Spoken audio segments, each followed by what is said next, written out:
أعوذ بالله من الشيطان الرجيم.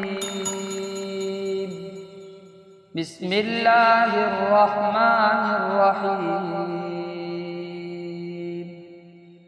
ومن يرغب عن ملة إبراهيم إلا من سفه نفسه ولقد اصطفيناه في الدنيا وإنه في الآخرة لمن الصالحين. إذ قال له ربه أسلم قال أسلمت لرب العالمين. ووصى بها إبراهيم بنيه ويعقوب يا بني إن الله اصطفى لكم الدين فلا تموتن إلا وأنتم مسلمون.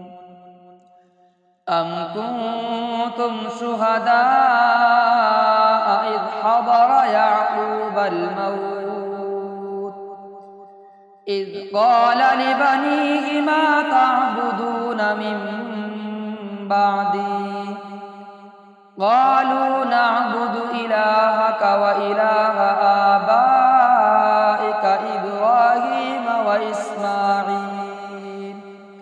وإسماعيل وإسحاق إلها واحدا ونحن له مسلمون.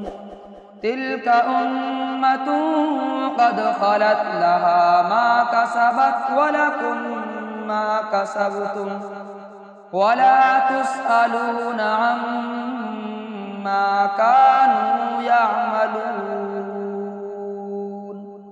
صدق الله العظيم.